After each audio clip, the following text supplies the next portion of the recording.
icon Smokey Robinson has now been accused of abuse by a handful of women, according to this new lawsuit. I figured it out. You know, I was going through turmoil at home, personally. You know, with my wife. It wasn't her fault. It was my fault. At 85 years old, Smokey Robinson finally confirmed what insiders had whispered about for decades, but nobody dared say out loud. We were family. We were kids growing up there together, and we not only did stuff musically together, socially. We hung out. The Motown legend who created the soundtrack to Black America's dreams was hiding secrets that would shatter everything the world thought they knew about him. The women who used to work for him say he to them and created a hostile work environment, among other things. 4 women came forward with allegations that painted a picture completely opposite to the romantic crooner image he'd spent 60 years crafting, forcing America to confront an uncomfortable truth about one of its most beloved icons. So, let's get into it. Detroit's North End neighborhood in the 1940s was where black families built lives from nothing, where Motown would later be born, where a kid named William Robinson Jr. learned that music could transform everything. He grew up surrounded by poverty and possibility in equal measure, watching his mother work herself to exhaustion while his father drank away paychecks meant to feed 4 children. My father had a very interesting story, in fact, because he had run away from home when he was 12 years old. He was born in Selma, Alabama in 1896. And he ran away from home when he was 12 years old and never talked to or saw anyone in his family from that day forward.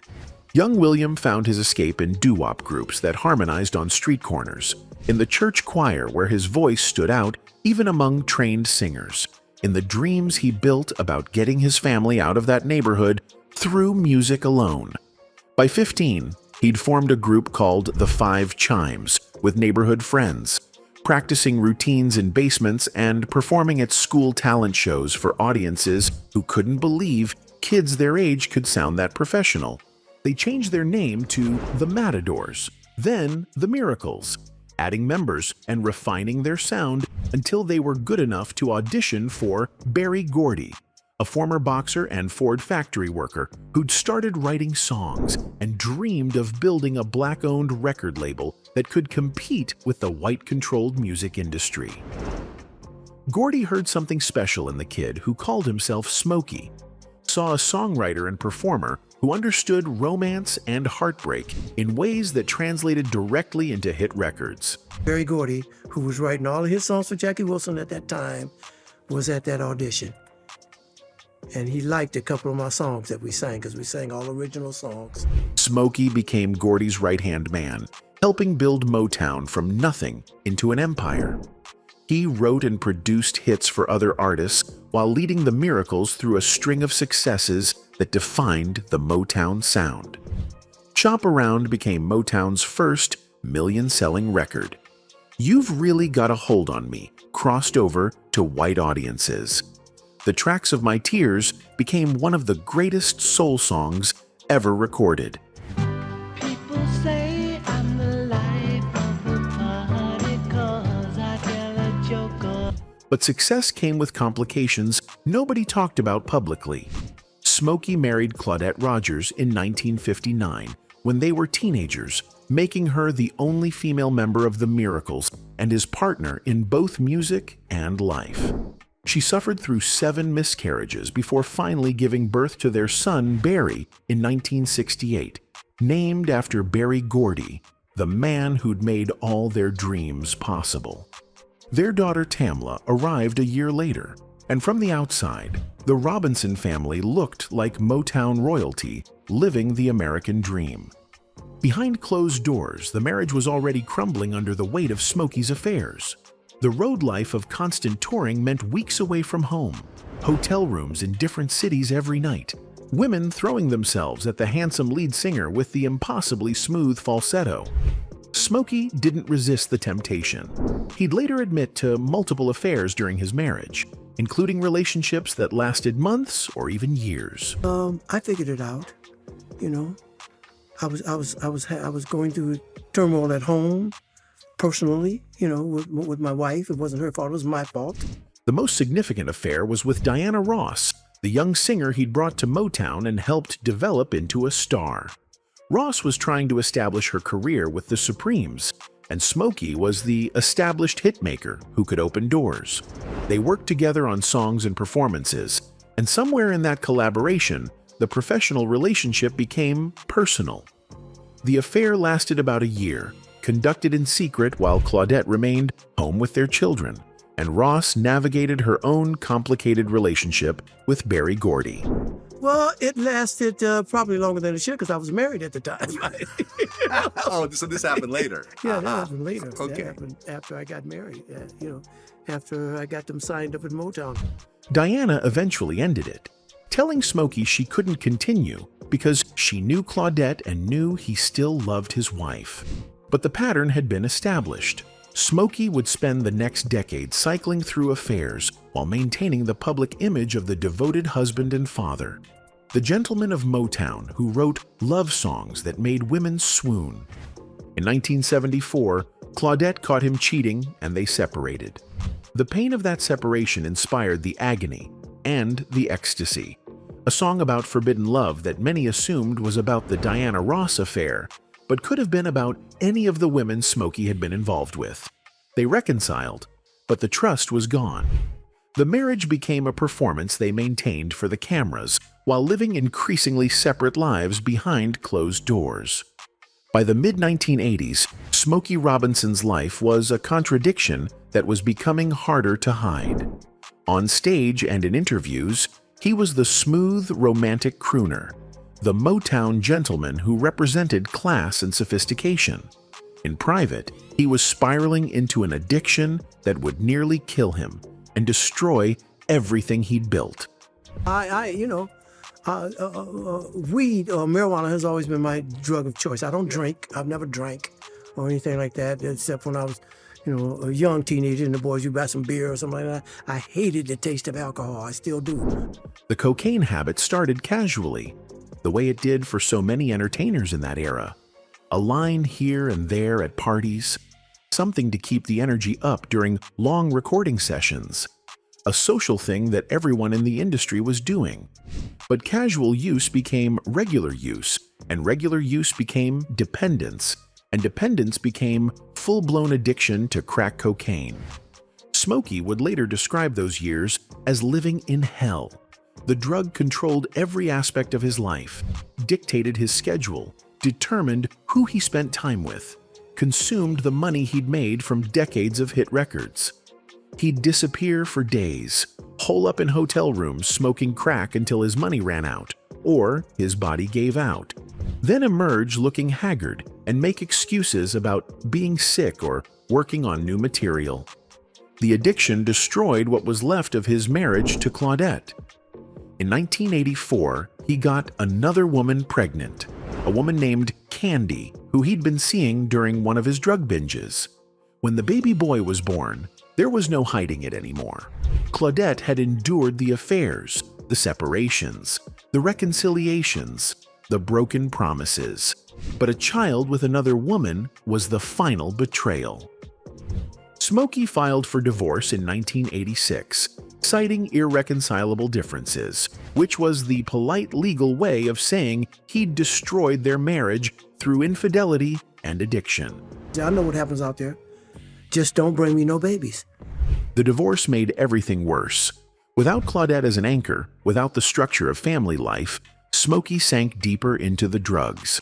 He was smoking crack daily, sometimes multiple times a day, chasing a high that never lasted long enough. His health deteriorated, his weight dropped, his skin took on the gray pallor of someone who wasn't eating or sleeping properly. People who'd known him for decades barely recognized the shell of the man who used to embody Motown cool. He tried to hide the addiction from the public, showing up to performances and interviews when he absolutely had to, putting on the smooth, smoky persona for just long enough to convince people everything was fine. But industry insiders knew, his friends at Motown knew, his bandmates knew. They watched him destroy himself and didn't know how to help someone who wasn't ready to admit he needed help. The turning point came at a church in East Los Angeles in the late 1980s. Smokey had been using heavily for days, felt himself hitting bottom in ways he couldn't ignore anymore, and wandered into a service desperate for something to change. He'd later describe it as a religious experience, a moment where he felt God speaking directly to him, telling him he had to choose between the drugs and his life, because he couldn't have both much longer.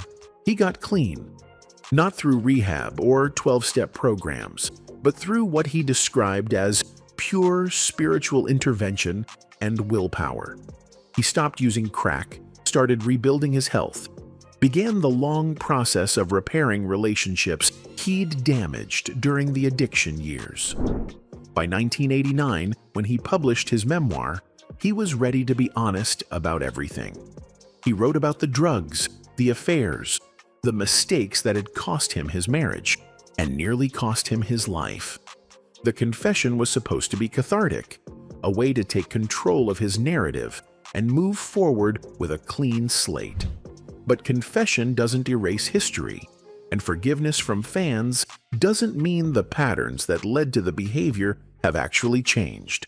Smokey was clean, but the entitlement that had allowed him to cheat on his wife repeatedly, the belief that his talent and fame meant normal rules didn't apply to him, those mindsets remained intact. Smokey spent the 1990s and early 2000s rebuilding his public image and career. He toured constantly, performing the hits that had made him famous, reminding audiences why they'd fallen in love with his voice in the first place. He recorded new albums that didn't match his earlier commercial success, but proved he could still sing, still write, still connect with audiences who'd grown up on Motown. In 2002, he married Frances Gladney, an interior designer who was content staying out of the spotlight. Frances was the opposite of Claudette in many ways, not a performer or public figure, someone who had her own career and interests separate from Smokey's fame. The marriage seemed stable, grounded in a maturity that Smokey hadn't possessed during his first marriage. The legend himself. They built a life together in California, living in expensive homes in Chatsworth and Bell Canyon, traveling between properties in Los Angeles and Las Vegas.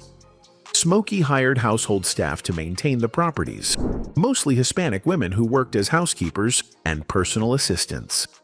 These were low-wage workers, immigrants, women who needed the jobs and were grateful for the opportunity to work for someone famous and wealthy.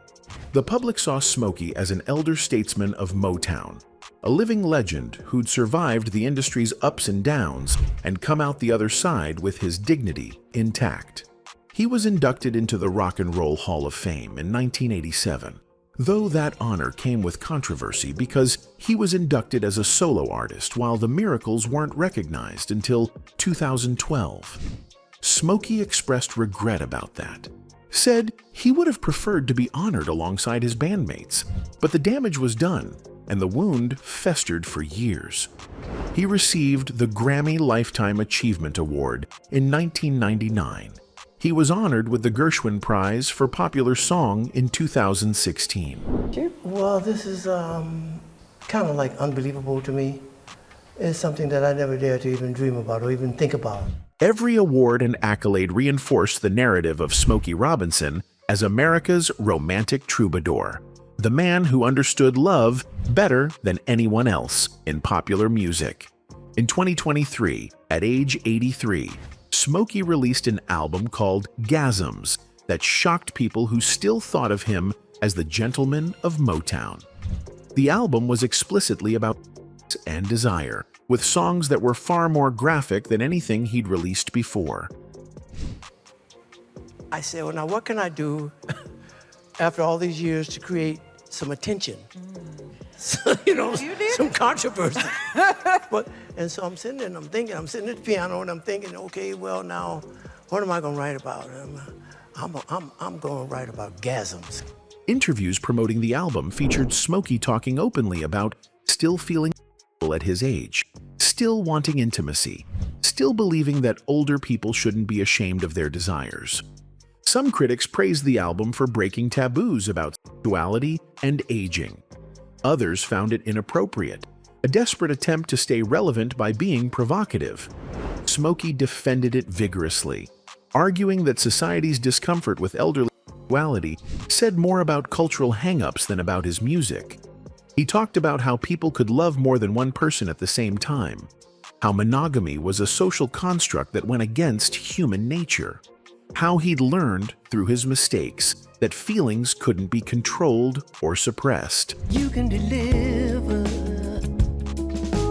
any kind of gasm on the lid. The Gasms album and the interviews around it revealed something important about how Smokey viewed his past behavior. He wasn't apologizing for the affairs or the way he'd treated Claudette. He was reframing those actions as natural expressions of human desire that society had unfairly stigmatized. He was positioning himself as someone who'd been ahead of his time in understanding that traditional relationship structures didn't work for everyone. This wasn't growth or wisdom. This was justification. This was an 83-year-old man convincing himself that the pain he'd caused decades earlier wasn't really his fault, because love and desire were forces beyond his control. This was laying the groundwork for a narrative where nothing he did could really be wrong, because he was just following his feelings, wherever they led. May 6th, 2025. A press conference in Los Angeles. 4 women sitting behind a table, 3 wearing masks to hide their identities, 1 appearing virtually.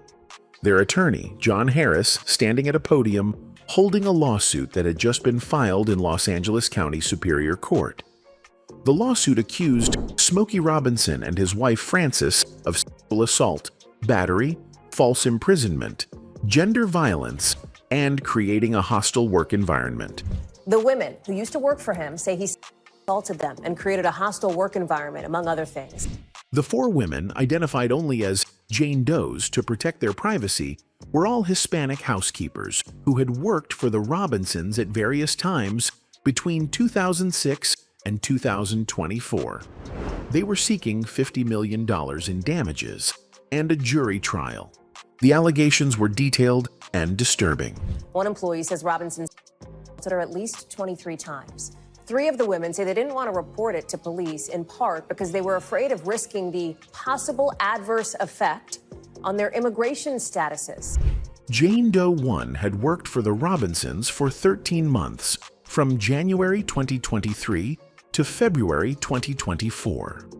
Jane Doe 2 worked for the Robinsons from May 2023 to May 2024, 2014 to February 2020.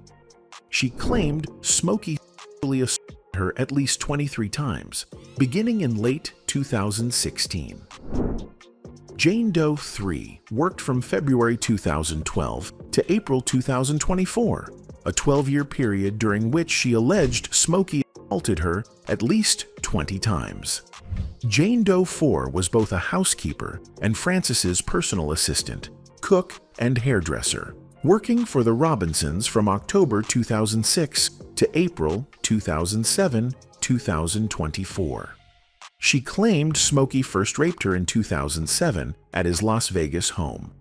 The lawsuit also accused Frances of perpetuating a hostile work environment by screaming at the women using ethnically pejorative language, never taking action to prevent the assaults, despite having knowledge that Smokey had previously settled cases with other women in similar situations.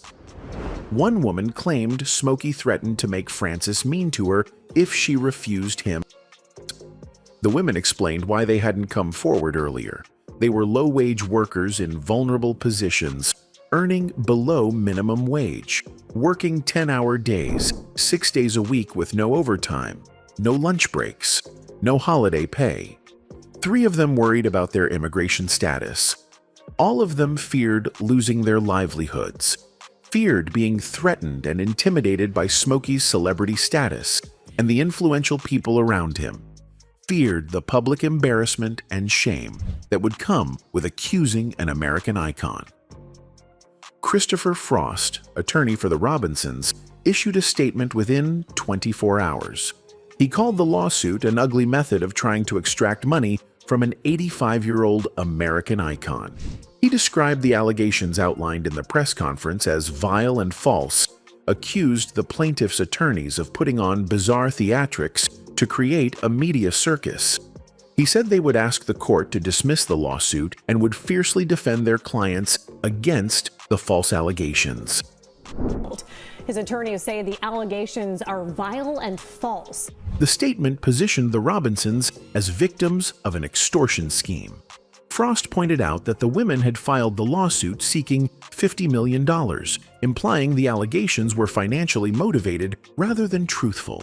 He accused the women of trying to destroy the Robinsons' well-built reputations.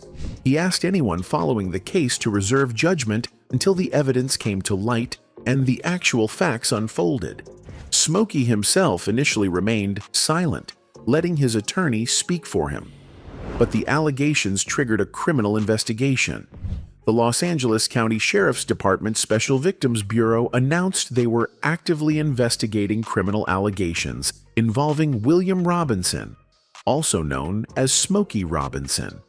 The women had filed police reports in addition to the civil lawsuit, forcing authorities to examine whether criminal charges were warranted. On May 28, 2025, 3 weeks after the initial lawsuit, the Robinsons filed a $500 million countersuit against the 4 Jane Does. The cross-complaint accused the women of defamation, slander, intentional infliction of emotional distress, financial elder abuse, and invasion of privacy. It claimed the Robinsons had treated the women as extended family during their employment, giving them autonomy in their jobs and substantial gifts, including money for dental work, clothing, vacations, concert tickets, and even a car in one case. The countersuit described the women asking for and accepting help from the Robinsons, including thousands of dollars in monetary support for family members. Motown legend Smokey Robinson is filing a $500 million lawsuit against his 4 former housekeepers. He's accusing the women of defamation, slander, and financial elder abuse. This was a strategy designed to intimidate and overwhelm. Filing a $500 million countersuit against women who'd been earning below minimum wage sent a clear message: if you pursue this case, we will financially destroy you. The lawsuit claimed the women and their lawyers fabricated the allegations to extort money, that they made slanderous statements at the press conference, that they conspired together to create this scheme. A judge later ruled that the women could proceed anonymously, recognizing the repeated alleged in their complaint and the possibility that Smokey's celebrity status might inspire fans to seek retribution against the accusers. The judge set a trial date for 2027, 2 years away, citing concerns about Smokey's age and health and the ongoing criminal investigation that prevented him from testifying at the moment. Smokey Robinson is 85 years old. His voice, once impossibly smooth and agile, has aged but remains recognizable. He still performs occasionally, still makes appearances at events honoring Motown's legacy, still receives standing ovations from audiences who grew up on his music. The trial scheduled for 2027 hangs over him, but he continues living the life of an American icon. The allegations, if true, force a reckoning with how we build and maintain celebrity in America. Smokey Robinson's entire brand was built on being the romantic gentleman of Motown, the man who understood love and relationships better than anyone, the songwriter who could capture the ecstasy and agony of romance in 3-minute songs that made women cry. That brand allowed him to sell millions of records, earn millions of dollars, become a cultural institution. But behind that brand was a man who admitted to serially cheating on his wife for decades, who got another woman pregnant while married, who framed his inability to remain faithful as evidence of his capacity for loving multiple people, rather than as a failure of character. Behind that brand, if the allegations are true, was a man who spent nearly 2 decades assaulting women who worked for him. Women who were vulnerable because of their immigration status and economic situation. Women who couldn't fight back without risking everything. The romantic songs take on different meaning when you understand the person who wrote them. You can deliver any kind of gasm on the lip. The agony and the ecstasy wasn't about the beautiful complexity of forbidden love. It was about a man who wanted to have affairs without consequences, who wanted to pursue his desires without regard for who got hurt. The tears of a clown wasn't about hiding pain behind a smile. It was about presenting a false image to the world while living a completely different reality in private. America loves to separate art from artist, to argue that we can appreciate the songs even if the person who created them is morally compromised. But that separation becomes harder when the artist's entire persona was built on being trustworthy, romantic, respectful toward women. Smokey wasn't just a talented singer. He was selling an image of what black masculinity could look like when it was refined and gentle instead of aggressive and threatening. That image helped integrate Motown into white mainstream culture in the 1960s. If the allegations are true, that image was always a lie. The gentle romantic was actually someone who preyed on vulnerable women. The man who sang about respecting and cherishing women was actually housekeepers in rooms without security cameras. The icon who represented Motown at its most dignified was actually engaging in behavior that was criminal and depraved. At 85 years old, Smokey Robinson confirmed what insiders had suspected, but nobody wanted to believe: that the romantic gentleman of Motown might have been just another powerful man who used that power to exploit vulnerable women. That the voice that sang about love and respect might have belonged to someone who understood neither. That America's icon might have feet not of clay, but of something far worse. The trial will determine legal guilt or innocence, but the pattern is already visible for anyone willing to look at it honestly. The affairs, the drugs, the belief that normal rules didn't apply, the targeting of vulnerable women, the decades of behavior that was hidden behind fame and carefully managed public image. The confirmation didn't come from Smokey's words. It came from the lawsuits, the allegations, the pattern of behavior that started long before these 4 housekeepers ever walked into his homes. Anyway, that's it for the video, folks. Bye.